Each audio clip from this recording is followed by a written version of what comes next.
우리 구주 하나님과 우리의 소망이신 그리스도 예수의 명령을 따라 그리스도 예수의 사도된 바울은 믿음 안에서 참 아들된 디모데에게 편지하노니 하나님 아버지와 그리스도 예수 우리 주께로부터 은혜와 긍휼과 평강이 내게 있을지어다. 내가 마게도냐로 갈 때 너를 권하여 에베소에 머물라 한 것은 어떤 사람들을 명하여 다른 교훈을 가르치지 말며 신하와 끝없는 족보에 몰두하지 말게 하려 함이라. 이런 것은 믿음 안에 있는 하나님의 경륜을 이름보다 도리어 변론을 내는 것이라. 이 교훈의 목적은 청결한 마음과 선한 양심과 거짓이 없는 믿음에서 나오는 사랑이거늘 사람들이 이에서 벗어나 헛된 말에 빠져 율법의 선생이 되려 하나 자기가 말하는 것이나 자기가 확증하는 것도 깨닫지 못하는도다. 그러나 율법은 사람이 그것을 적법하게만 쓰면 선한 것임을 우리는 아노라. 알 것은 이것이니 율법은 옳은 사람을 위하여 세운 것이 아니요 오직 불법한 자와 복종하지 아니하는 자와 경건하지 아니한 자와 죄인과 거룩하지 아니한 자와 망령된 자와 아버지를 죽이는 자와 어머니를 죽이는 자와 살인하는 자며 음행하는 자와 납책하는 자와 인신매매를 하는 자와 거짓말하는 자와 거짓 맹세하는 자와 기타 바른 교훈을 거스르는 자를 위함이니. 함께 읽겠습니다. 이 교훈은 내게 맡기신 바 복되신 하나님의 영광의 복음을 따름이니라. 아멘. 하나님의 말씀입니다. 자리에 앉으시겠습니다. 얼마 전에 유기성 목사님께서 은퇴 예배를 드리실 때 참 은혜로운 시간이 되었습니다. 목회의 길을 이렇게 아름답게 잘 마치고 다른 목사님들에게도 본이 되어지는 그런 목회의 길을 가신 것이 참 감사했고, 그때 여러분들이 함께 참석하시고 또 축하와 격려의 말씀을 하셨는데, 그 중에서 제가 기억에 남는 격려사가 있습니다. 온누리교회 담임하시는 이재훈 목사님이 오셔서 유기성 목사님에게 이렇게 부탁을 하셨습니다. 이제 은퇴하시고 한 교회 목사님에서 우리 목사님들의 목사님이 되어달라고 부탁을 하시더라고요. 근데 이거는 굉장히 영광스러운 부탁이고 영광스러운 별명이기도 합니다. 목회자의 목사가 되는 것, 이것은 아무에게나 주어지는 호칭이 아닙니다. 제가 이재훈 목사님을 참 존경합니다. 이분이 많은 한국의 대형교회 목사님들 가운데 후임자로 세워진 분 중에서 제 소견으로는, 아주 짧은 소견으로는 가장 성공적으로 그 목회를 잘 이어받으신 분이라고 생각이 듭니다. 왜냐하면 이재훈 목사님의 탁월함이 어디에 있냐 하면 탁월함이 아니라 겸손함이 있기 때문이에요. 그런데 이렇게 한국에서 가장 대표적인 교회의 큰 대형교회죠. 그리고 존경받는 목사님의 후임으로 서서 젊은 목사님이 후임으로 설 때는 다 자기 의욕이 많습니다. 그런데 이 목사님이 처음부터 참 겸손하세요. 그리고 제가 10년이 지났는데 여태까지 계속 겸손하시더라고요. 이건 이분이 훌륭하신 거예요. 이게 어려운 겁니다. 이렇게 되게 어렵습니다. 그리고 그분이 사실은 교회 사이즈로 보면 선한목자교회보다 온누리교회가 훨씬 큽니다. 그런데 그런 자리가 있을 때마다 존경하는 목회자를 늘 인정하고 자기의 자리를 알고 우리 목사님들의 목회자가 되어달라고 이렇게 부탁드릴 수 있는 그분의 영성이 나는 더 대단하다는 생각을 했습니다. 제가 신학교를 다닐 때, 제가 신학생일 때 목회자들의 목회자라고 생각하는 분으로 2명을 손꼽았었습니다. 한 분은 이재철 목사님이고 또 나중에 우리 유기성 목사님, 그전에는 옥하는 목사님이셨는데 그런 분들이 거론됐어요. 근데 이거는 그냥 얻어지는 호칭과 명예가 아닙니다. 굉장히 그 목회의 길을 끝까지 잘 완주해낸 분이어야만 합니다. 그리고 말씀과 삶이 일치해야 되고 또 많은 목회자들에게 존경을 받아야지만 그러한 부탁과 호칭을 얻을 수 있을 겁니다. 오늘 제가 이야기를 먼저 왜 드리냐 하면 오늘 이 디모데 전후서가 목회 서신이기 때문에 그렇습니다. 여러분, 일반 서신과 목회 서신, 신약 성경의 많은 분량을 바울의 편지에서 우리가 은혜를 얻고 있는데, 이 바울의 서신 가운데는 교회에 쓴 편지가 있고 오늘 이렇게 디모데에게 이렇게 쓴 개인적인 편지가 있는데, 이 디모데 전후서 같은 편지 같은 경우에는 목회 서신입니다. 그러니까 목사가 목사에게 쓴 편지예요. 무슨 이야기입니까? 우리 목사들끼리 이야기하자는 거죠. 여러분, 목사님들끼리 모이면 제가 보기에 두 부류로 나뉩니다. 굉장히 성경적이지 않은 이야기를 많이 하시는 경우도 있고, 대부분의 경우에는 그래도 성도님들이 알지 못하는 고충을 나누고 어떻게 하면 교회를 더 잘 세울까, 그 고민들을 하세요. 그래서 목사님들끼리만 할 수 있는 얘기가 있습니다. 저도 그래요. 제가 사실은 우리 성도님들에게 다 할 수 없는 얘기를 그래도 제가 친구같이, 형제같이 생각하고 존경하는 목사님 만나면 그때만 할 수 있는 얘기가 있어요. 정말 제 속 얘기이기도 해요. 그런데 저는 오늘 이 말씀을 준비하면서 제가 되돌아보니까 지금 한 5년 정도 우리는 교회를 섬겼는데, 제가 설교할 때마다 제가 전해드린 말씀의 메시지의 성격은 여러분을 목회자라고 생각하고 전했던 말씀이었습니다. 그래서 오늘 이 말씀이 사실은 그냥 일반 교회에게 전하는 말씀이라기보다는 한 사람 한 사람에게 내가 목회자라고 생각하시고 사시라고, 그렇게 동일한 마음으로 오늘도 이 말씀을 준비했습니다. 그래서 오늘 그 말씀을 계속 전해도 될까요? 혹시 너무 부담되면 손 드시면 제가 원고에 없는 다른 이야기를 하겠습니다. 그래도 될까요? 네. 근데 이것이 정말 축복입니다.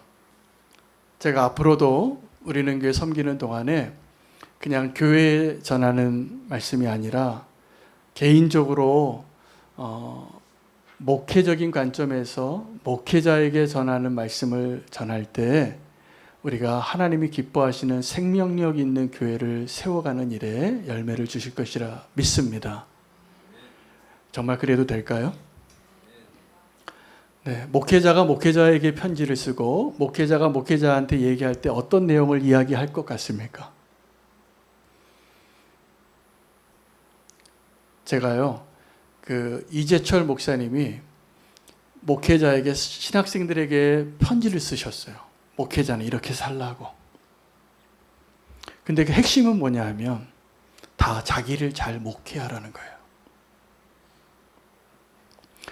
목회를 하려면 자기 자신을 말씀과 기도로, 진리로, 그리고 본이 될 만한 삶으로 준비하지 않고 목회자 되려고 하지 말라고. 그러니까 어떤 이야기냐면 훨씬 수준 높은 이야기를 하는 겁니다.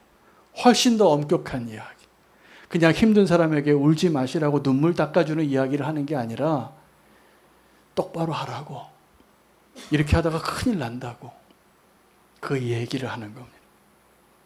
오늘 디모데 전후서는 바울이 이렇게 표현합니다. 믿음 안에서 참 아들 된 디모데에게 편지하노니. 근데 이 디모데가 어떠한 존재냐 하면 에베소의 목회자로 보낸 거예요.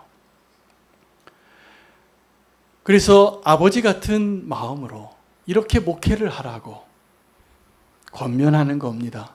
여러분, 목회자가 목회자에게 권면할 때 그냥 성도님들에게 권면하는 것과 좀 다릅니다. 훨씬 엄격합니다. 여러분, 저는 유기성 목사님을 제 영적인 멘토가 아버지라고 생각해요. 제가 목회를 배웠기 때문에. 근데 유기성 목사님한테 부목사로 있을 때 쉬웠을 것 같습니까? 그렇지 않아요. 유기성 목사님 같은 목회자가 되고 싶은데, 유기성 목사님은 제가 보기에 하나님이 주신 영적인 은사도 많으신데 엄청 성실하세요. 그 밑에서 부목사로 있는 건 죽음이에요. 어렵습니다. 그런데 지나고 보니까 그렇게 훈련시키셔서 다 그 목회를 배웠던 부목사님들이, 전도사님들이 목회를 다 잘하고 계시더라고요. 여러분, 그런 목회의 서신을 쓰려면 어떻게 해야 되냐 하면 편지로 가능하지 않습니다.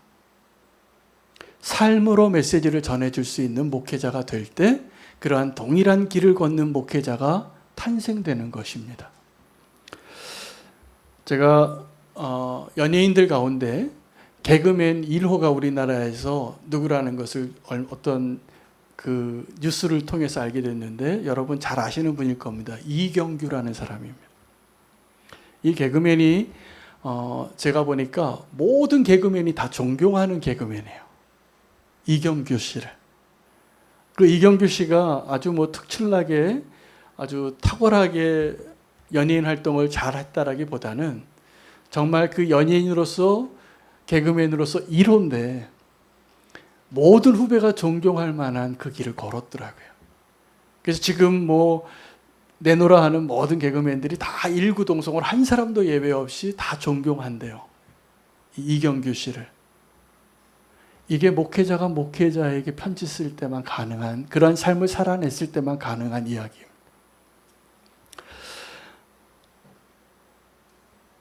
우리 교회에 예수동행 일기를 쓰실 때 제가 아멘도 달아드리지만 또 댓글도 달아드리지만 요새는 잘 못 달아드려도 제가 그 동행 일기를 다 읽습니다. 근데 얼마 전에 한 권사님이 동행 일기를 쓰셨는데 참 은혜가 됐어요. 근데 이분이 제가 보기에 일상이 너무 바쁘신 분인데도 기도하는 시간을 구별하여 드리는데 정말 너무나 훌륭하시더라고요. 정말 기도하시는 권사님이세요. 근데 이분이 어떻게 이렇게 그런 기도의 삶을 살았나 그분의 일기를 통해서 알게 됐는데 이분이 어렸을 때부터 뭘 봤냐 하면 어머니가 부엌의 그 바닥에서 쪼그리고 앉아서 기도하는 모습을 보신 거예요. 그러니까 이분은 지금 부뚜막에 앉아서 요리하시는 그 아궁이에 불 때는 삶을 살지는 않는데 삶은 많이 달라졌지만 그 어머니의 모습이 기억이 나서 지금도 기도하는 자리에 그렇게 시간을 구별하여서 드리시더라고요. 제 장인어른이 예수님을 평생 안 믿으시다가 나중에 폐암으로 돌아가셨는데 마지막에 1년을 저희 집에서 지내셨어요. 그 1년을 저희 집에서 지내는 동안 저희가 참 감사해요. 그렇게 또 장인어른을 모실 수 있어서 감사하고 복음을 전할 수 있어서 감사했습니다. 그래서 구원받고 돌아가셨는데 이 장인어른이 예수님을 안 믿으셨던 그 삶 가운데에서도 평생을 걸쳐서 잘 하신 게 있었어요. 뭐였냐면 일주일을 직장에 다니시고 사시고 돌아오셔서 일요일만 되면 아들이 하나 있는데 그 아들 손을 잡고 아버지 뵈러 가는 거예요. 아버지가 저기 좀 멀리 사셨는데 그 먼 길을 그 가난할 때부터 그렇게 아들 하나 아장아장 걸을 때부터 그 아들을 데리고 가셨는데 아버님은 돌아가셨는데 제가 처남이죠. 그 하나밖에 없는 그 아들이 지금 어떻게 사냐 하면 그 아버지랑 똑같이 살더라고요. 직장을 다니는데 일요일만 되면 그 인사드려야 할 곳을 늘 찾아다녀요. 왜냐하면 자기가 그렇게 보고 배운 게 그것이기 때문이에요. 여러분 만약에 여러분이 정말 내 자녀가 나에게 효도하는 것을 보기를 원한다면 아직 안 늦었습니다. 기회가 있을 때 지금 살아계신 부모님에게 효도하시기 바랍니다. 그래야 효도 받습니다. 그 부모에게 효도 안 하고 내 자녀에게 잘하는 사람 절대로 효도 못 받아요. 그걸 본 게 없기 때문입니다. 여러분 목회자가 목회자에게 편지를 쓸 때 엄격하고 기준 높은 이야기를 할 수 있었던 이유는 제가 보기에 그 목회자의 삶을 살았던 그분들이 굉장히 자기 관리를 하시고 엄격하게 자기 자신을 주의 종으로서 살아내셨기 때문에 그리고 그 길을 끝까지 사셨기 때문에 할 수 있는 이야기예요. 제가 그래서 이렇게 우리는 교회에서 강단에서 말씀을 전할 때 제가 목회 서신으로 말씀을 전하는 것은 저와 여러분에게 서로에게 유익이 많습니다. 계속 해도 되겠습니까?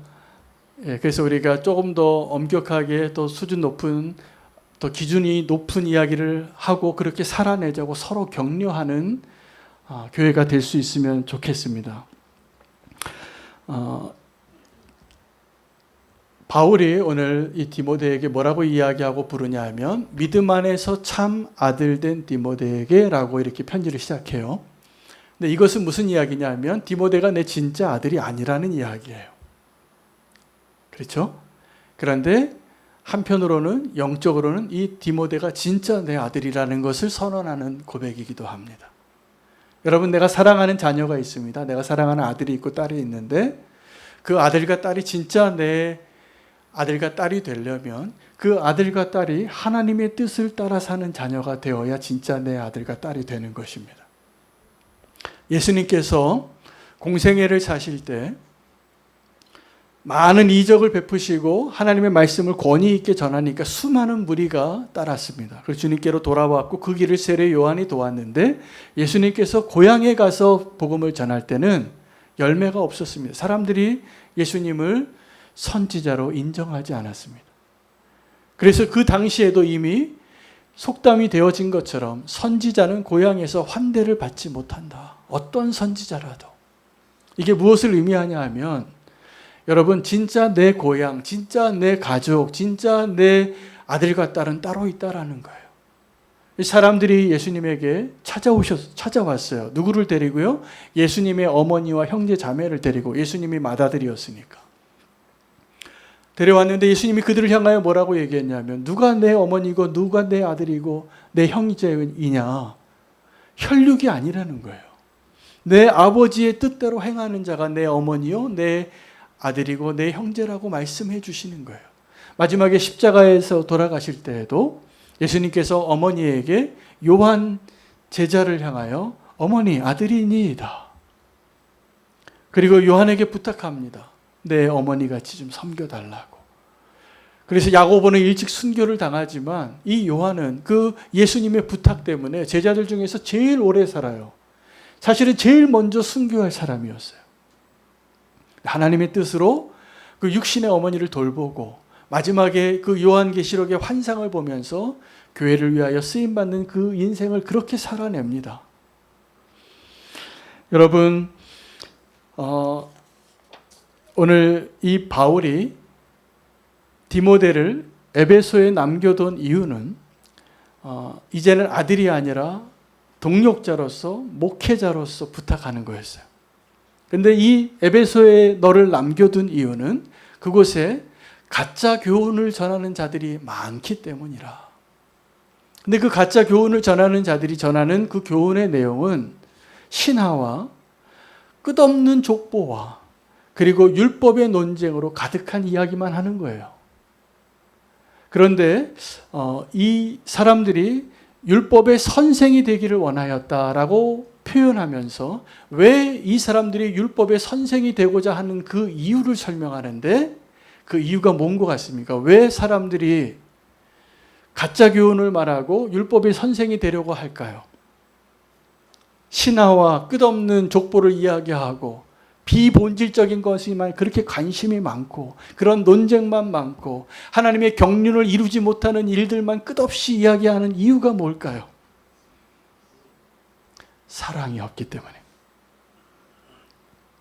그들이 말씀을 가지고 말씀의 사역을 했지만 그리고 맡겨주신 그 양떼들을 섬겼지만 그들이 없었던 것을 이렇게 말합니다. 내가 너에게 이 에베소에 남겨두라고 말한 이유는 이 교훈의 목적은 이 교훈은 십자가의 도를 말해요. 이 교훈은 그리고 그들이 전하는 가짜 교훈은 신화와 끝없는 족보와 율법에 대한 이야기였어요. 그래서 이 십자가의 도를 내가 너에게 다시 부탁하는 그 목적은 뭐냐 하면 깨끗한 마음과 선한 양심과 거짓이 없는 믿음에서 나오는 사랑이라. 근데 그들에게 그 사랑이 없기 때문에 그들은 자꾸 이 율법의 선생이 되려고 했다는 거예요. 여러분, 오늘 설교 제목이 사랑 없는 복음은 사랑 없이 전할 수 있는 복음은 없습니다예요. 이게 결론입니다. 우리가 복음을 전하는데 사랑 없이 전하는 복음은 없어요. 무슨 얘기냐면 사랑 없이 전하는 복음은 더 이상 복음이 안 돼요. 또 하나의 율법의 논쟁하고 똑같아요. 율법은 원래 선한 거였어요. 합법적으로 적법하게 이 율법을 전하면 선한 것인데 이 율법은 의로운 자를 위한 것이 아니라 죄인들을 위한 것이라는 거예요. 그래서 우리에게 사랑이 없으면요, 지금 저와 여러분도 복음을 전한다고 하지만 아마 율법의 선생이 되고자 하는 모습과 전혀 다르지 않을 것입니다. 우리에게 그 사랑이 다시 회복되어지기를 원합니다. 그 사랑이 어디서 나오냐 하면 이렇게 그 설명을 해줬어요. 이 복음의, 이 교훈을 너에게 다시 한번 이야기하는 그 목적, 그 사랑을 회복하는 그 길은 어떻게 가능하냐 하면 깨끗한 마음과 선한 양심과 거짓이 없는 믿음이 필요해요. 여러분, 우리가 말하는 사랑은 어떤 사랑입니까? 어떤 여자가 너무 예쁘면 남자들이 다 공통적으로 말해요. 사랑한대요. 근데 이게 사랑이 아니에요. 어떤 남자가 너무 멋있고 백마를 타고 오면 많은 여자들이 다 그렇게 말을 해요. 사랑한대요. 이거는 감정이에요. 감정은 그렇게 일어날 겁니다. 눈이 가고 마음이 갈 겁니다. 그런데 진짜 사랑은 이 깨끗한 마음과 선한 양심과 거짓이 없는 믿음에서 나오는 것이 진짜 사랑이에요. 십자가의 사랑이 하나님의 사랑이잖아요. 그 하나님의 사랑을 회복하지 않으면 우리에게 맡겨주신 그 복음을 전할 때에도 사랑 없이 전하는 그 복음은 복음이 안 되는 거예요. 우리가 복음을 전하고 무엇을 자랑하는 줄 아십니까? 내가 전해서 몇 명이 회심했다는 거예요. 한국교회가 이거 자랑했습니다. 우리가 선교사를 몇 명을 파송하고 몇 명이 주님께로 돌아오고 교회를 얼마나 세우고, 여러분, 이것은 나의 기쁨이에요. 근데 정말 복음이 되려면, 진짜 기쁜 소식이 되려면 그 복음을 들은 사람들이 기뻐야 돼요. 근데 그 복음을 들은 사람들이 기뻐하려면 우리 안에 진짜 사랑이 필요하다는 것입니다. 왜 끝없는 족보 얘기를 할까요? 왜 신화 얘기를 할까요? 왜 율법의 선생이 되려고 할까요? 복음을 전하기는 전하는데 사랑이 없는 거예요. 여러분, 율법은 죄인들을 위한 것입니다. 그런데 그 율법을 완성한 것이 무엇이냐면 십자가의 도예요. 그 십자가의 도는 하나님의 사랑입니다. 여러분, 하나님께서 저와 여러분에게 맡겨주신 것은 무엇입니까? 오늘 바울이 이렇게 마지막에 고백합니다. 나에게 맡겨주신 바 그 영광스러운 하나님의 복음을 전하는 일에 내가 힘쓰겠노라고. 여러분, 교회에게 또 성도에게 오늘 하나님 저와 여러분에게 맡겨주신 것이 분명히 있는데 두 가지를 맡기셨습니다. 하나는 하나님을 알지 못하고 인정하지 않고 하나님을 대적하는 이 세대를 맡기셨어요. 우리가 지금 이 세대에 살잖아요. 그죠? 또 하나 하나님 우리에게 맡겨주신 것이 있는데 진짜 복음이에요. 십자가의 도예요. 진짜 교훈이에요. 그래서 바울이 목회자로서 이제 에베소에서 목회를 시작하는 아들과 같은 참 아들 된 디모데에게 뭘 부탁하냐 하면 진짜 복음을 전하는 자가 되라는 거예요.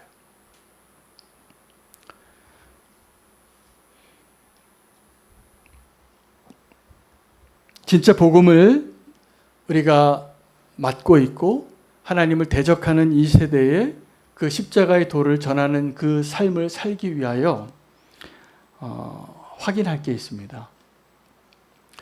나의 생명보다 하나님이 내게 맡겨주신 사명이 더 귀한지, 바울이 끊임없이 그 믿음의 길로 도전하며 교회를 세워나가는 일, 하나님 나라를 확장해 나가는 일에 앞장설 수 있었던 이유는 내게 주신 그 사명을 이루는 일에 나의 생명을 조금도 아까운 것으로 여기지 아니하노라라고 고백할 수 있었기 때문입니다. 그래서 목회 서신을 쓸 수 있었던 것입니다. 그리고 디모데에게도 똑같은 삶을 살라고 요구하고 있는 것입니다. 여러분, 지금 여러분에게 맡겨주신 하나님이 맡겨주신 사명이 있고 은사가 있는 거 아십니까? 그리고 있는 자리에서 그 사명을 위해서 살 때 나의 생명보다 그 사명이 더 중요하고 그것을 위해서 살 수 있는 자 되시는 것이 축복입니다. 많은 사람들이 그것을 꺼려해요.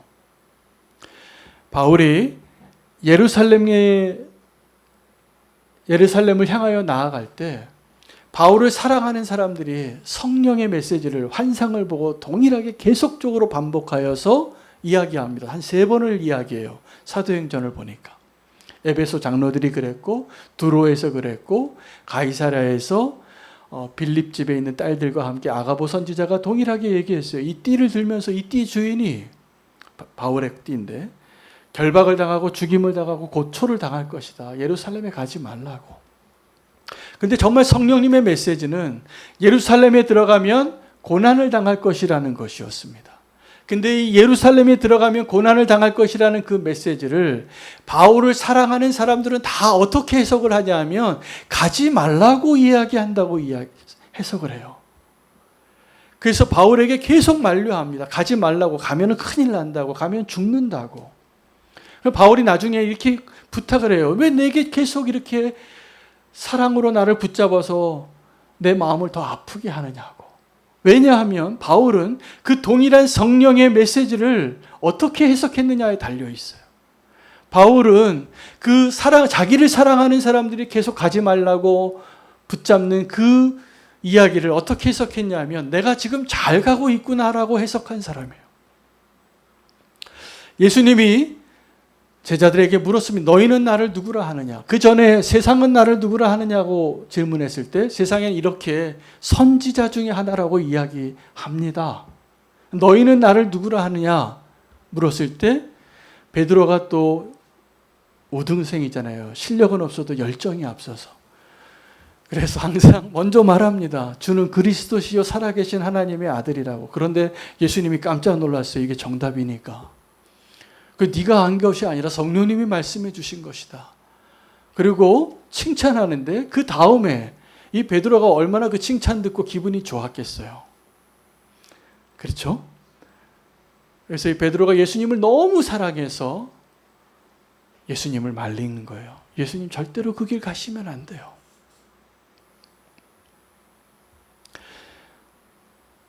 그래서 예수님이 뭐라고 얘기합니까? 베드로에게 사단아 너는 나를 넘어지게 하는 자로다.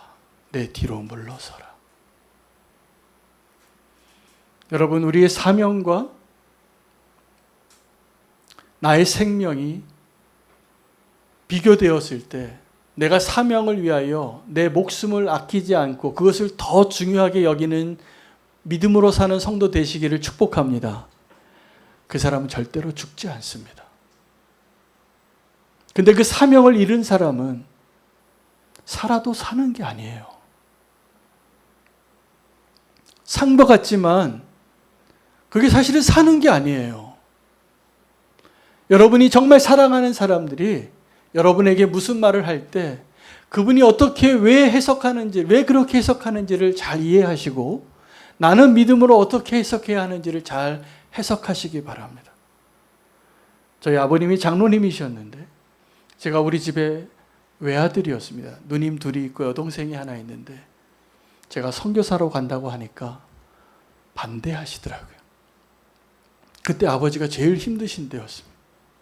가세가 기울고 경제가 어려워지고 집안에 아들 하나가 이제 집안을 다시 일으켜야 하는데 그렇게 열심히 해서 집안을 일으켜도 소망이 될까 말까 하는 시기에 잘 다니던 직장 사표 쓰고 선교지로 나간다고 하니까 얼마나 마음이 아프시겠어요. 여러분 부모의 마음은 어떤 걸 원하냐면 내 자녀가 잘 살기를 원합니다. 그러시죠? 그러지 않아요? 저도 자녀를 셋이나 지금 키우고 사위도 보고 손녀도 있어요. 제가 육신의 마음으로 육체의 부모의 마음은 내 자녀들이 다 잘 살고 형통하기를 원합니다. 똑같습니다. 그러나 정말 아버지가 원하는 것은 사명으로 사는 자가 되는 것이에요. 여러분 그런 부모 되시기를 축복합니다. 그런 부모가 되시면 오늘 이 목회 서신을 이해하실 수 있을 거예요. 여러분 내 사랑하는 자녀에게 이 세상에서의 형통함을 누리는 것 그것이 더 중요한 것 같다는 메시지를 자꾸 주지 마세요. 교회 아무리 나오고 직분이 아무리 있어도 그 자녀들이 다 알아요. 내 아버지의 믿음을, 내 어머니의 믿음을, 정말 무엇이 더 중요한가 다 알아요. 그러니 우리가 정말 믿음으로 살아야 하는 겁니다. 내가 믿음으로 살아서 내게 주신 그 사명이 내 생명보다 더 귀한 줄로 알고 살면 하나님이 그 사명자를 결코 죽음에 내몰지 않을 것을 믿으십니까? 좀 소리가 작으신데 제 기대보다. 믿으십니까? 왜냐하면 바울이요, 에베소 장로들하고 헤어질 때 이렇게 얘기해요. 내가 이제 당신들이 아무리 나를 막아도 내가 예루살렘에 반드시 가겠고 로마도 보아야 하리라, 이렇게 얘기해요. 그건 바울의 꿈이었어요. 그런데요, 그것이 사실은 하나님의 꿈이에요. 나중에 예루살렘에서 공회 앞에서 변명하고 고난당하고 예수님과 똑같은 고난을 당할 때 환상 가운데 하나님께서 바울에게 다시 한번 말씀하세요. 두려워하지 말라. 네가 이 예루살렘에서 나를 증언한 것처럼 로마에서도 나를 증언해야 하리라. 여러분, 나의 꿈이 내가 이 땅에서 형통하는 데 있지 아니하고 하나님의 뜻을 이루는 데 있게 되어진 그 삶의 주인공이 되시기를 축복합니다. 여러분, 이것이 축복이에요. 이것이 목회자가 목회자에게 할 수 있는 이야기예요.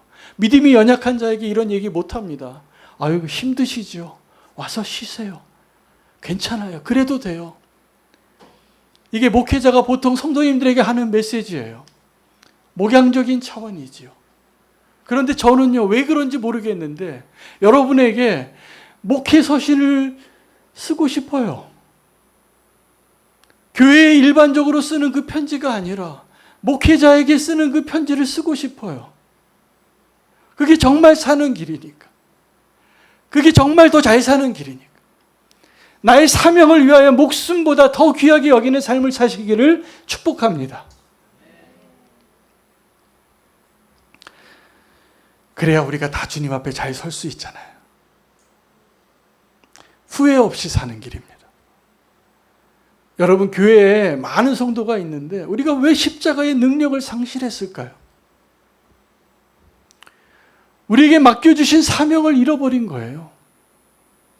그리고 그냥 내가 잘 먹고 잘 살고 이 땅에서 형통하고 돈 많이 벌고 성공하는 게 우리의 꿈이 되어버렸어요. 교회에 다니는 사람과 다니지 않는 사람과 뭐가 달라요?